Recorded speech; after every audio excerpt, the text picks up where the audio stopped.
మరి కేసీఆర్ గారి మొక్క పీకేస్తా అది చేస్తానన్న మొనగాడివైతే ఈ చిన్న ధర్నా కార్యక్రమానికి ఎందుకే భయపడ్డావు? మా వెనక జనమే లేదు, ప్రభుత్వాల వ్యతిరేకతే లేదు, ప్రభుత్వం మీద వ్యతిరేకత లేదు. మొన్న వరంగల్లో మాట్లాడావు కదా ఊకదంపుడు ఉపన్యాసాలు.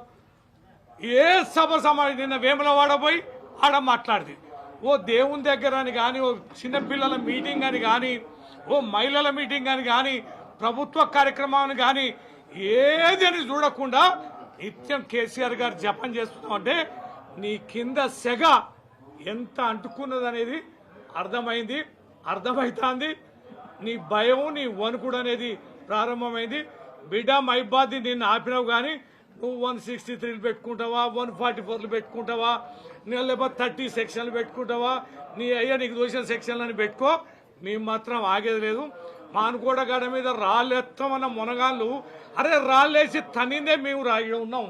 ఈడ కూర్చున్న వాళ్ళం అందరే రాళ్ళేస్తే బతుకు జీవుడా అని పరిగెత్తిన మీరా రాళ్ళ గురించి మాట్లాడేది, రాళ్ళేసే ముచ్చట మాట్లాడేది.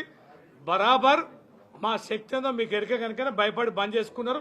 మాకు న్యాయస్థానాల మీద చాలా గౌరవం నమ్మకం ఉంది. వెంటనే ఈరోజే హైకోర్టులో మేము దరఖాస్తు చేస్తున్నాం.